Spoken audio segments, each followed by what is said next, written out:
وفاقی بجٹ پیش ہونے کے بعد حکومتی اعلانات کی روشنی میں یہ سوال زبان زد عام ہے کہ کیا اب گاڑیاں سستی ہو جائیں گی اور عام آدمی کے لیے نئی کار خریدنا آسان ہو جائے گا؟ سچ تو یہ ہے کہ پاکستان میں اگر چھوٹی سی نئی گاڑی خریدنے نکلیں تو بھی جیب میں کم از کم 10 سے 11 لاکھ روپے تو ضرور ہونے چاہیے، لیکن متوسط طبقے کے کسی تنخواہ دار آدمی کو اتنے پیسے جمع کرنے میں برسوں لگ جاتے ہیں۔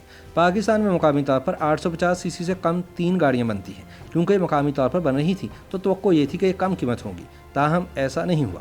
جاپان کی سوزوکی کمپنی کی آلٹو گاڑی اور 2 پاکستانی کمپنیوں کی چینی ٹیکنالوجی پر تیار کی جانے والی پرنس پرل اور یونائٹڈ براوو مقامی طور پر اسمبل یا تیار کی جاتی ہیں۔ سوزوکی آلٹو کی 3 اقسام ہیں، ان میں فیچرز کا فرق ہے۔ بہت ہی بنیادی آلٹو وی ایکس 11,98,000 روپے کے لگ بھگ ہے۔ اس میں ایئر کنڈیشنر تک بھی موجود نہیں۔ اے سی کے ساتھ آلٹو وی ایکس آر ہے جس کی قیمت 14,33,000 روپے ہے۔ اگر زیادہ فیچرز چاہیے تو آپ کو آلٹو وی ایکس ایل خریدنا پڑے گی جس کی قیمت 16,33,000 کے قریب ہے۔ یاد رہے کہ یہ ایک چھوٹی 660 سی سی گاڑی ہے۔ سوزوکی کے بعد پرنس کی پرل کی قیمت 11,49,000 روپے ہے، جبکہ یونائٹڈ براوو کی قیمت بھی لگ بھگ 10,99,000 روپے ہے۔ گاڑیاں بنانے والی کمپنیز یہ موقف اختیار کرتی ہیں کہ حکومت کی طرف سے ان سے ٹیکس کی مد میں اس قدر زیادہ پیسے لے لیے جاتے ہیں کہ ان کے لیے سستی گاڑی تیار کرنا ممکن نہیں رہتا۔ حکومت نے رواں مالی سال کے بجٹ میں کوشش کی ہے کہ گاڑی ایک عام آدمی کی پہنچ میں لائی جائے اور اس کے لیے 850 سی سی سے کم انجن والی اور الیکٹرک یعنی بجلی سے چلنے والی گاڑیوں پر ٹیکس میں بڑی چھوٹ دی گئی ہے۔ اس کے بعد توقع کی جا رہی ہے کہ مقامی طور پر تیار کی جانے والی گاڑیاں سستی ہو جائیں گی۔ تو کیا اب تنخواہ دار طبقے کے لوگ بآسانی گاڑی خرید پائیں گے؟ اس سوال کا جواب بیشتر افراد نفی میں دیتے ہیں اور ان کا کہنا ہے کہ وہ اب بھی چھوٹی گاڑی نہیں خرید پائیں گے۔ مگر ایسا کیوں ہے؟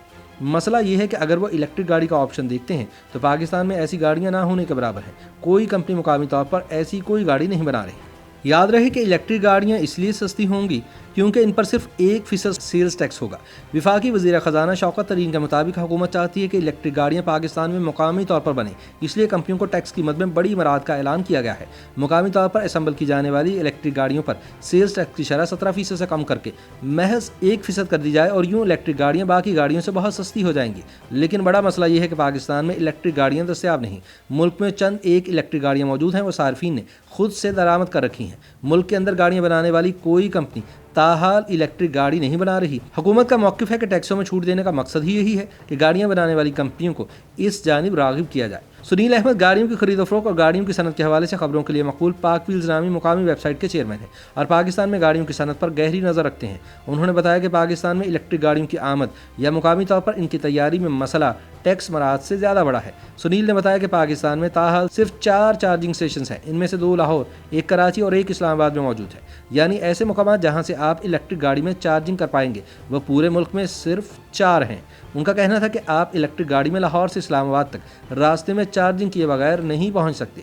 یہ ایسے ہی ہے جیسے آپ کے موبائل کی بیٹری ختم ہونے کا ڈر ہوتا ہے کہ اگر راستے میں ختم ہو گئی تو آپ کیا کریں گے۔ اس لیے جب تک ملک میں چارجنگ اسٹیشنز کا جال نہیں ہوگا اس وقت تک الیکٹرک گاڑیوں کی مانگ نہیں ہوگی، اور مانگ نہیں ہوگی تو کوئی کمپنی اس طرف سرمایہ کاری کیوں کرنا چاہے گی۔ سنیل احمد کے مطابق چارجنگ اسٹیشن کا نیٹ ورک بھی ابتدائی طور پر حکومت کو خود بنانا پڑے گا کیونکہ نجی شعبے کو ایسے اسٹیشن لگانے میں زیادہ مالی فوائد نظر نہیں آتے۔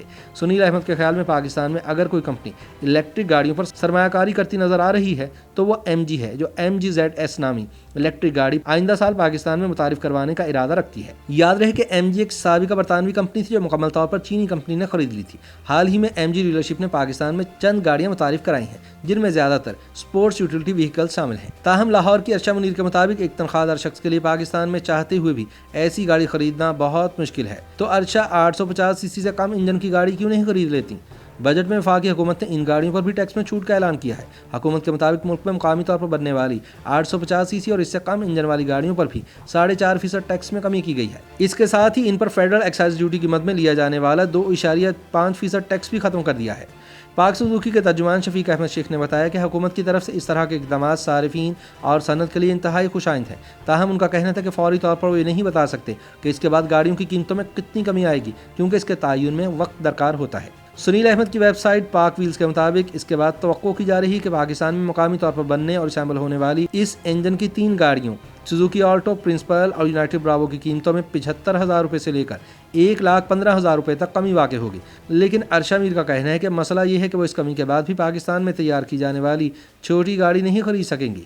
ان تینوں میں سے سب سے بہتر میرے لیے آلٹو VXR ہوگی، جس میں کم از کم AC اور دوسرے فیچرز ہوں، اور اس کی قیمت پھر بھی 14 لاکھ کے قریب ہوگی۔ میں اگر اپنی پرانی گاڑی بیچوں تو بھی میرے پاس اتنے پیسے نہیں ہوں گے کہ میں یہ گاڑی خرید سکوں۔ یہی وجہ ہے کہ ارشا بجٹ میں دی جانے والی ٹیکس کی چھوٹ سے فوری طور پر زیادہ پر امید نہیں ہے۔ ان کے خیال میں انہیں گاڑی تبدیل کرنے کے لیے مزید کئی سال انتظار کرنا پڑے گا تاکہ جمع پونجی بڑھ سکے۔ YouTube پر گوگلی نیوز دیکھنے کے لیے youtube.com کی سرچ بار میں گوگلی نیوز TV ٹائپ کریں۔ گوگلی نیوز کے پیج پر سرخ رنگ کے سبسکرپشن والے بٹن پر کلک کرنا نہ بھولیے۔ YouTube پیج پر اپلوڈ ہونے والی ویڈیوز سے باخبر رہنے کے لیے بیل آئیکن پر کلک کیجیے۔ آپ کو ہر نئی ویڈیو کے بارے میں نوٹیفیکیشن موصول ہو جائے گا۔